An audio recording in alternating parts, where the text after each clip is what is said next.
Your father's phone never rings twice. Not because people do not call back.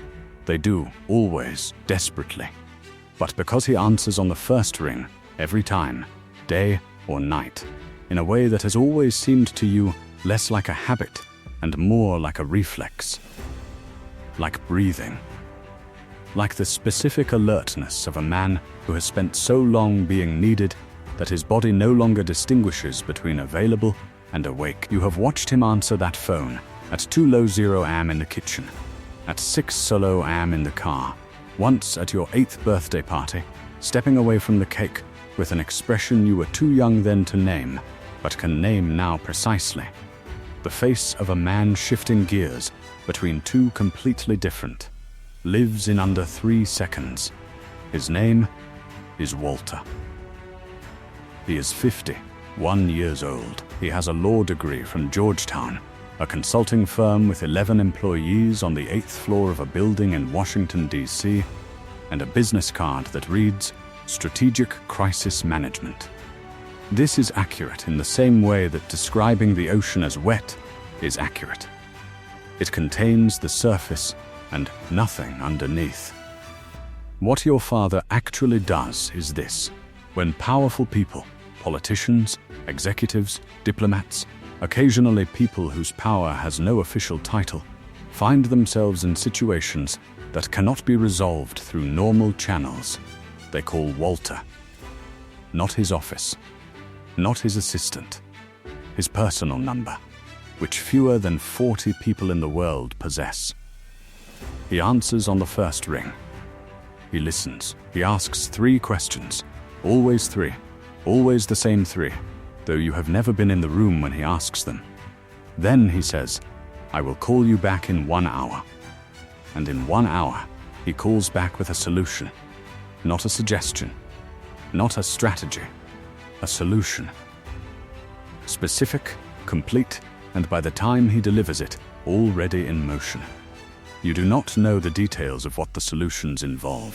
You have understood the outline since you were 13 and are now 17, and the outline has not changed. Only your ability to hold it has. The solutions involve people being moved, records being altered, narratives being constructed that are internally consistent and externally unverifiable. Occasionally, rarely, your father has said this once and you believed him. Occasionally they involve a problem simply ceasing to exist in a way that requires no further explanation. He said this once, in passing, at the kitchen table, the way he says everything important, quietly, without decoration, as information rather than confession. He charges $2.4 million per engagement. He has completed in 23 years of this work, 214 engagements. You did the math when you were 15. You sat with the number for 3 days before you mentioned it to anyone. And the only person you mentioned it to was him. And when you did, he looked at you across the dinner table and said, correct. And then he asked you to pass the salt. Your mother knows. She has always known. She met your father 3 years into this work at a Georgetown alumni event. And he told her on their second date with the same economy he brings to everything. She is a pediatric surgeon. She saves children's lives 4 days a week at Georgetown University Hospital. She has never once asked your father about a specific engagement. She has never once pretended his work is something it is not. What she has done for 19 years is love him with the specific completeness of a woman who decided once, early and clearly, that the man was worth the weight of what he carried. You have grown up watching this. It is the most complicated and most instructive thing you have ever seen. Your father's clients are not criminals. This is the distinction he draws carefully when you are 15 and ask the direct question, who calls you? He says, people who made decisions that produced consequences they did not anticipate. People who cannot afford the truth to surface without destroying things they built that are mostly worth keeping. He pauses. He says, I am not in the business of protecting the guilty. I am in the business of managing the distance between what happened and what the world is ready to understand. You think about this for a long time. You are still thinking about it. The phone calls come at intervals that have no pattern.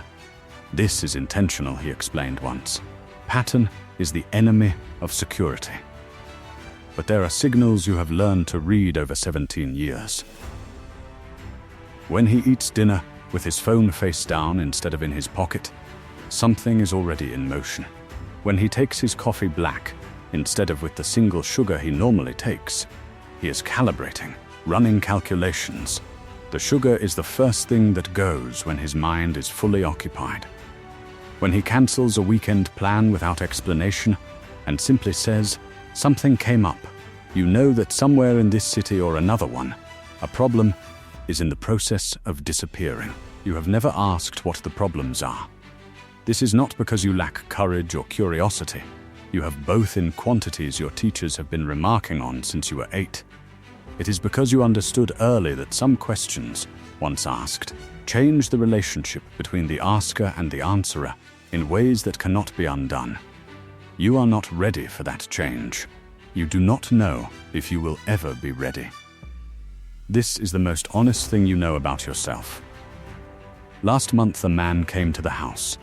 Not unusual. Your father meets clients at the house occasionally. Always in the study. Always with the door closed. Always with you and your mother in other parts of the house understanding, without being told that this hour does not belong to the family. But this man you saw for 3 seconds in the hallway as he arrived, before the study door closed. He was a senator. You recognized him. Everyone would recognize him. He was gripping your father's hand with both of his, and his face contained something you have seen on exactly 2 other people in your life in that specific configuration. The face of a person who has run out of every other option and is standing in front of the only one left. Your father looked at him with an expression you have seen 10,000 times. Calm, complete, already working. The senator left 2 hours later. His face was different, still shaken. These things do not vanish completely in 2 hours. But underneath the shaking, something had settled. Whatever he came with, he was no longer carrying it alone. Your father came to the kitchen. He made coffee, with sugar. He sat down, he looked at you across the table and said, "How was school?" And you told him. And he listened the way he always listens, completely, as if nothing in the world is more important than what you are saying, which is the most remarkable thing about him, given everything else. The phone did not ring again until 11 Toloro that night.